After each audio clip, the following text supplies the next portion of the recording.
they are not going to be able to sit still just because they're being asked to. These are kids whose bodies need to move. Their neurology is giving them clear signals and taking action all on its own to keep them stimulated so that they can focus.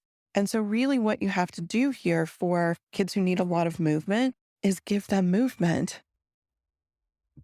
Welcome to the Beautifully Complex podcast, where I share insights and strategies on parenting neurodivergent kids straight from the trenches.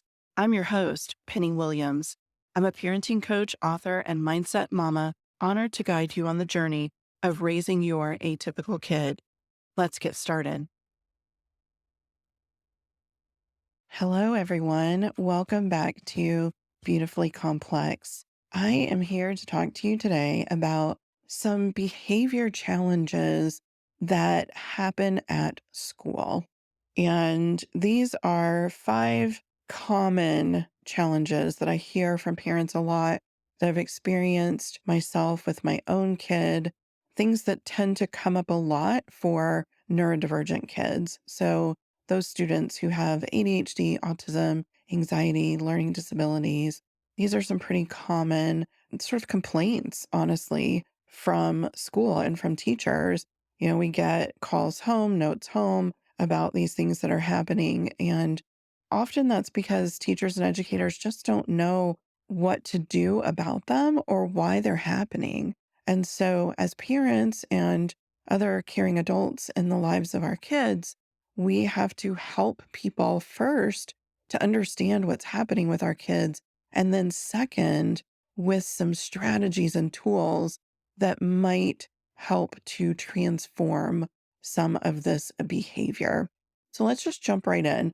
I have 5 different behavior challenges that I see as some of the really most common challenges for kids who are neurodivergent. And the first one is being off task. This happens so very often to our kids who have ADHD, especially. And it often happens too to kids who are finding the work too challenging or finding the environment too challenging. So let's first just dive in a little bit to what is off task behavior? What does that look like? It's pretty simple, really. They are not doing their seat work, their schoolwork, maybe. They are seeming like they're not paying attention during something like carpet time or a specific activity. They may look like they're daydreaming or they're not paying attention.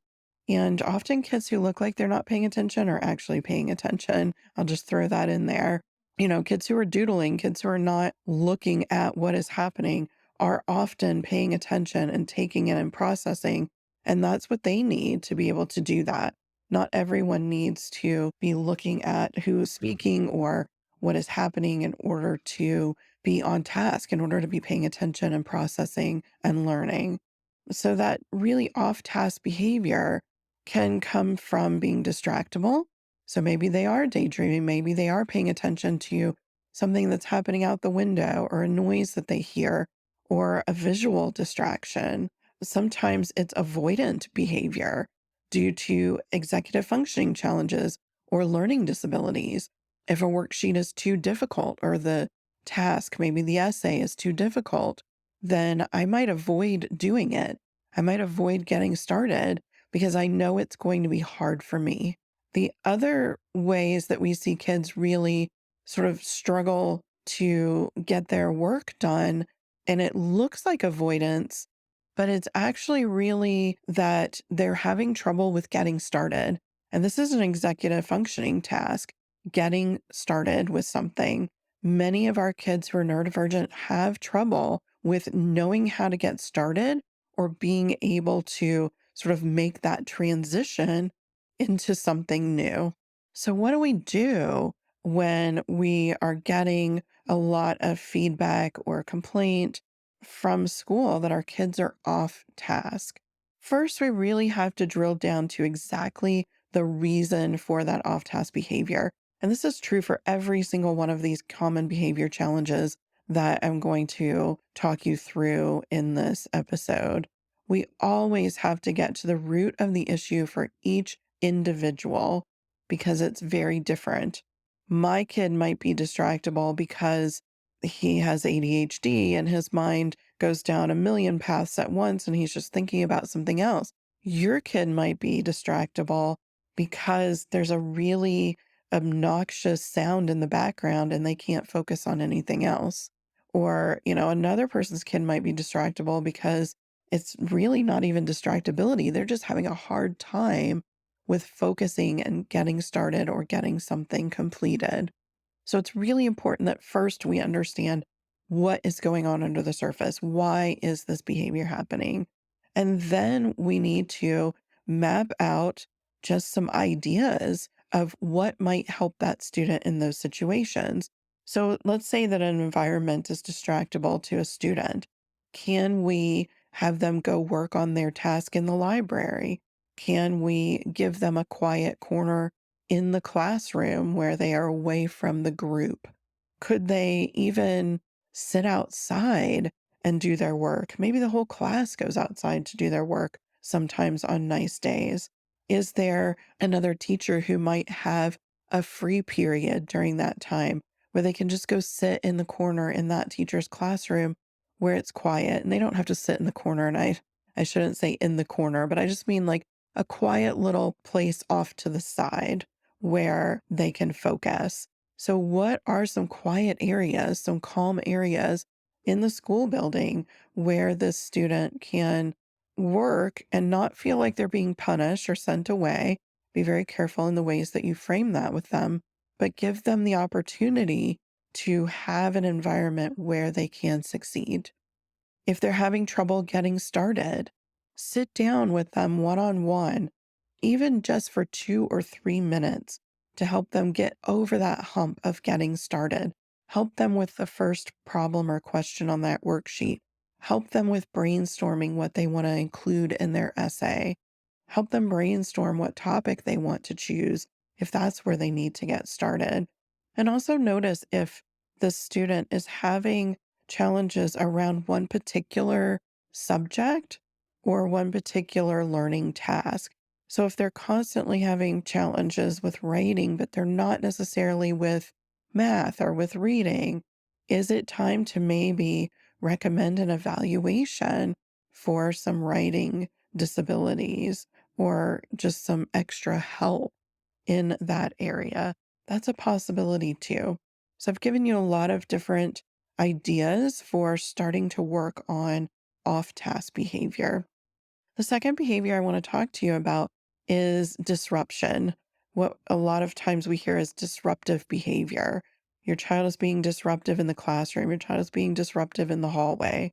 This can be so many different behaviors, and it often depends on sort of the tolerance level of that teacher or educator, honestly, because sometimes the tolerance level is very low and they quickly go to it being disruptive behavior.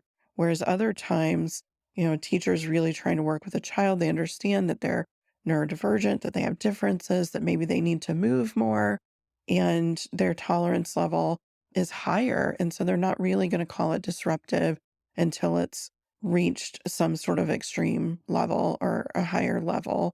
And in that case, we really want to first understand exactly what this teacher or administrator is communicating to you as disruptive behavior. Ask them, what does that look like? Can you tell me more about that? Can you give me specifics on what happened at this point that you're calling disruptive behavior? What was it specifically? First, you have to know that. So it could be that your kid isn't sitting still in class. It could be that they're talking a lot when they shouldn't be talking. It could be that there's emotional things that are going on here, or reactivity, which is my number 3 and 4 in the list. So we're going to talk about that more in a minute. But let's focus here on disruption being more of a physical sort of disruption. So kids who can't sit still, who can't stop talking, who need a lot more movement and a lot more activity, kind of physical stimulation that can be disruptive in a classroom. It can also be labeled as disruptive behavior. So, what can we do about kids who have a hard time sitting still? It doesn't matter how much we tell them to sit still, it doesn't matter how much we punish them. They are not going to be able to sit still just because they're being asked to. These are kids whose bodies need to move. Their neurology is giving them clear signals and taking action all on its own to keep them stimulated so that they can focus. And so, really, what you have to do here for kids who need a lot of movement is give them movement, give them activity, give them ways to get this input that they need because they can't just turn it off. So, allow a kid to stand in the back of the classroom or walk back and forth in the back of the classroom. Provide fidgets, given that they're not more distracting or disruptive. Some kids need music in one ear. And I can hear a lot of you going, oh my gosh, how could they pay attention? They can't possibly focus on what a teacher is saying if they have music in one ear. I am here to tell you that 3 of the 4 of us in my family need music piped in one ear all of the time. That is how they focus. That is how they get stimulation. That is how they remain calm. And so that is what they need. And my son did have this accommodation in some classrooms in high school. It was sometimes difficult to get teachers on board. And what I always said was just try it. And if it is more of a distraction, if it's not working out, if it's disruptive, then you are welcome to say, this is not working out in my classroom. We need to find some other accommodation for this.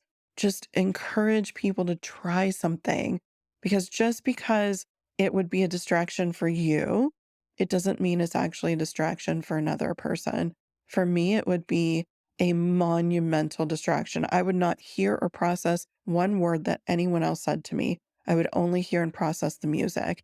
So for me, it absolutely wouldn't work. But for a lot of our kids, it's actually helpful. The other thing to think about too is things like chewing gum. How do we get movement while we're sitting still? How do we get sensory stimulation while we are sitting still? That can look so many different ways. My son in second grade, third grade, the kind of middle elementary years, he had Velcro stuck to the bottom of his desk, the bottom of his chair, the bottom of his notebooks and binders so that he could rub on that Velcro and get sensory input, but it was completely not disruptive to anything at all. He was just getting a little bit of sensory input in a quiet manner. And so that was really helpful. So if your kid is disruptive in the ways of talking a lot, moving a lot, how do we give them that sensory input that they need, that movement that they need? In ways that aren't so disruptive. I want to talk a little bit too about kids who are talking a lot. They just need more conversation. So if a kid is really talking a lot during maybe seat work that's supposed to be more quiet or more focused on getting their work done, maybe you can have a short conversation with them over at your desk about what is so interesting about this activity that they're doing, the task that they're doing. Or maybe they just really want to tell somebody about this really cool thing that happened to them last night. So you hear them out and then they're able to go and get back to work. And these are very small things I'm asking for teachers to do. I'm talking about giving a kid 2 minutes, 120 seconds, and then having them move on. Because sometimes that's really all it takes to help them to be able to get a little more focused, talk a little less, and get on task. The third common behavior challenge that we see at school is big emotions. So many of our kids struggle with big emotions. That doesn't just happen at home, that happens in every environment that they're in. Yes, they're going to work extra hard to manage their emotions when they're at school because they know through social pressure that it's not really acceptable in that environment. They know through rules and consequences and punishments that it's not really acceptable in that environment. So they are going to work extra hard on keeping it together. But still, most kids are going to struggle to keep it together because there's more going on there.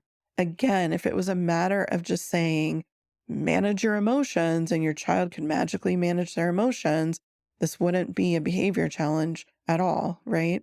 So, what does big emotions look like at school? It can be due to poor frustration tolerance, poor social skills, poor emotional regulation. All of these skills are things that are often lagging behind in neurodivergent kids because remember, ADHD, autism, these are developmental delays.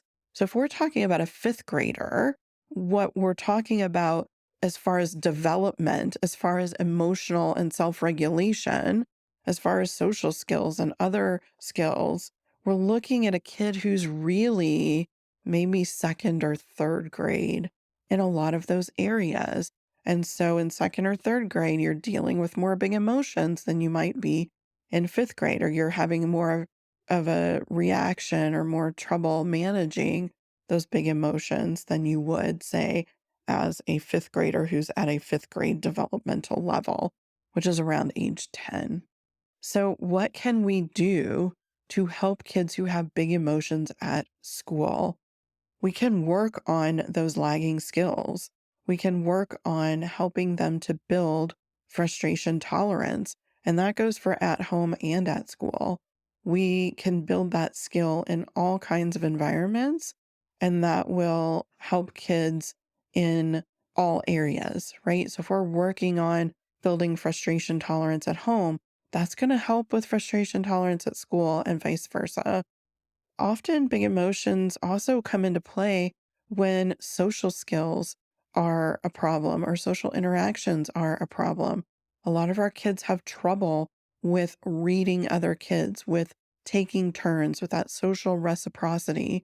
And so they often will end up having big emotions because social interactions don't go in the ways that they expect them to, or in the ways that they had sort of mapped out or planned in their minds. So they need help with that. They need help with navigating social interaction, with building social skills. And all of these things can be worked on with the help of the school guidance counselor. This is what they're here for. They're here to help kids with social skills. They're here to help kids with those emotional regulation struggles. And so you can enlist the help of the guidance counselor to work with your child one on one, to come in your child's classroom and help them through maybe times where they do have a lot of big emotions, like maybe recess. Recess was a time where we had a lot of big emotions because it was free play. And that meant navigating social interactions on his own, which was very, very difficult for him. So ask the guidance counselor, ask the special ed team in your school who can help us with these challenges with big emotions. How do we give the teacher some tools and strategies to help kids with big emotions in the classroom from day to day? Number 4 on my list of common behavior challenges is reactivity. So many of our kids are very, very reactive. They have a very sensitive trigger for reactivity. And this plays hand in hand with the big emotions that we were just talking about. But oftentimes, too, if we see a super reactive kid, it can come out in ways that look very aggressive or that are aggressive. Just because a child has a reason for behavior doesn't change the level or the intensity or the concern level, really, of that behavior. And so, if we have an aggressive kid, we need to still be working on those big emotions and the ways that we talked about. We need to be getting a guidance counselor involved to help that child work with their big emotions and work on sort of calming their reactivity, helping to be more proactive as well. So we're giving them tools and strategies that they can use when they're in those situations. And I can give a personal example here. My son in second grade started punching all of the other kids. He is the sweetest, kindest kid in the world. Hitting someone is way, way, way outside of his personality and his normal. And so I knew that something was going on there that was completely different. And it turned out that he just has this really high sense of justice and fairness. And he was basically policing the other kids in his classroom with his fist, which of course is not acceptable in any way, shape, or form. Yes, his intention was good, but his method was very reactive and it was not acceptable. And so we had to work on changing his reaction to every time that someone broke a rule. And these were things like someone cutting in the line, someone borrowing or taking maybe a crayon from another student without asking. And it didn't have to happen to him. If it happened at all, he was hitting that person that he felt had wronged another or had broken a class rule. And so every time this happened, we had the same conversation. And it went something like this: tell me what happened when you hit John today at school. What happened before that made you hit him? Well, he took Sally's yellow crayon when we were completing our social studies worksheet, and he didn't ask her. And we have a rule in our classroom that you ask people before you touch their particular belongings, and he didn't do that. And so somebody had to tell him that that was wrong. He needed to know that he broke a rule. And then I would say, okay, but is hitting the right way to do that? No. He knew full well that it was not an acceptable behavior, and he felt bad about it after the fact. So it was clearly an instinctual reactive behavior that he was not in control of. And so then the conversation turned to alternatives. And this is sort of behavior modification. So getting him to think about alternative reactions that were acceptable and getting him to replace that unacceptable aggressive behavior with an acceptable behavior. And so I would ask him for ideas of what would be an acceptable alternative. And he would list things like talk to the teacher, use words to tell John that he needs to ask first, walk away and take a breath. And then I would say, okay, so next time that someone borrows something without asking, what are you going to do? And he would list one of those acceptable alternatives. And after a few months, that behavior changed. He was no longer hitting other students.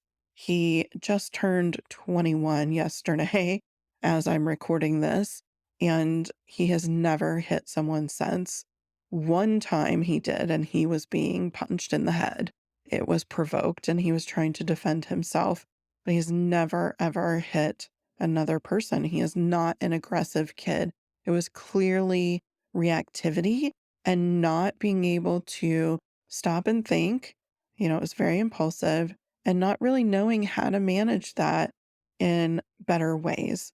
So, providing alternatives for that behavior and really drilling those home, making them the acceptable, normal response rather than the unacceptable, aggressive behavior is the way forward there.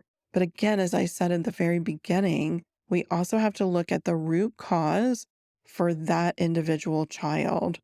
Something that can be really helpful in a school setting is requesting a functional behavior assessment, also often called an FBA.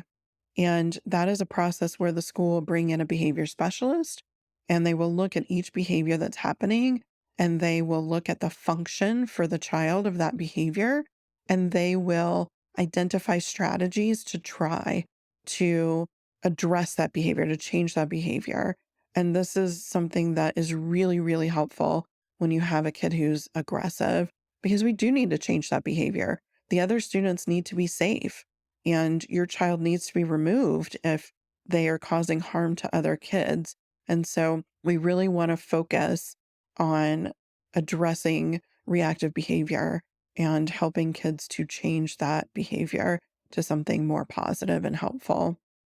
Number 5 on my list of common behavior challenges is argumentativeness. And this is something that we see most commonly in kids who are on the autism spectrum because they're very black and white and concrete thinkers most of the time. And they often also struggle with flexibility, or more to the point, inflexibility. And so it comes across, it feels very argumentative when actually it's just their need for things to be very precise, very exact, very literal. And again, I'm not excusing the behavior because we don't want kids who are very argumentative. It is very off putting in a lot of situations. And so we have to teach these kids when that sort of debate and looking for meticulous detail is appropriate, and when it's a time where you can just kind of let it be, which not every kid is going to be able to let it be. And this is, a skill that you have to work on as well, flexibility. It can be worked on at home and at school in different environments. Occupational therapy can really help with flexibility, also with emotional regulation too, as well as other types of therapy. So enlisting professional help outside of school can help with some of these challenges that your child is having inside of school. I want you and the educators to really reframe what feels like argumentativeness, reframe it to recognize that sometimes that student needs very exact, detailed information. They need to clarify something to be very exact. For example, I always round time to at least the nearest five. So if it's, say, 12:10, I might say 12:10. But if it's 12:12 or 12:13, I might round that to 12:15. My kid cannot handle that. He needs to hear 12:12, 12:13. He needs it to be exact. And he will double check me, even though he asked me the time, and then correct me. And so I just learned over time to be more exact for him and just to change the way that I communicate that information so that it is what he needs from me. That's a very simplistic example of what we're talking about here, but whenever you can be more detailed and exact, do that for these students. Also, sometimes you just need to give them a couple of minutes to clarify or debate. Sometimes they just need to talk it through. They just need to let you know that in their head, there's a more precise way to talk about this. And that's okay because you have reframed that behavior. So you know when your student is saying to you that, actually, this army was flanking on the northeast side in this battle and not the north side, just allow the student to make that clarification. Thank them for being more precise, maybe. Don't view it as a student correcting an adult, because then you're setting yourself up to feel like it's a behavior issue, when really this isn't a behavior issue. It's a matter of giving this child what they need and also just reframing what's happening in your own mind. The guidance counselor again can help here. They can help with social reciprocity skills, which is sometimes what is needed here. Sometimes they need to understand that the teacher's giving information and you don't necessarily speak up right in the middle of class and correct your teacher. You might wait and have a private conversation with them after the lecture is over and then have that conversation about being more precise with your teacher, right? So sometimes it's a matter of social skills, social norms, and the guidance counselor, again, is somebody at the school that can help with that. So that is the 5 most common behavior complaints that we tend to run into with kids who are neurodivergent. And I've given you a lot of options on how to help with those skills and those challenges, as well as accommodations and other professionals or other people at the school that you can enlist to help with these behavior challenges.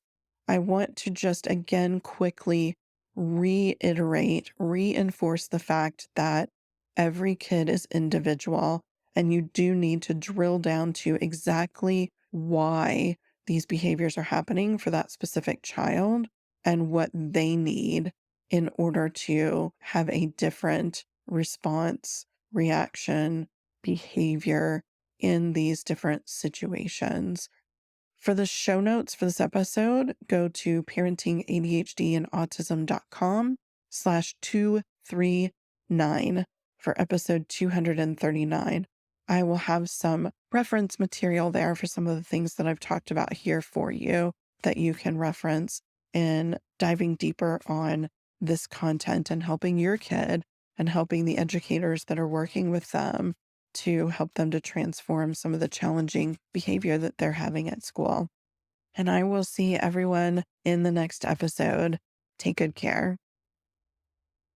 Thanks for joining me on the Beautifully Complex podcast. If you enjoyed this episode, please subscribe and share.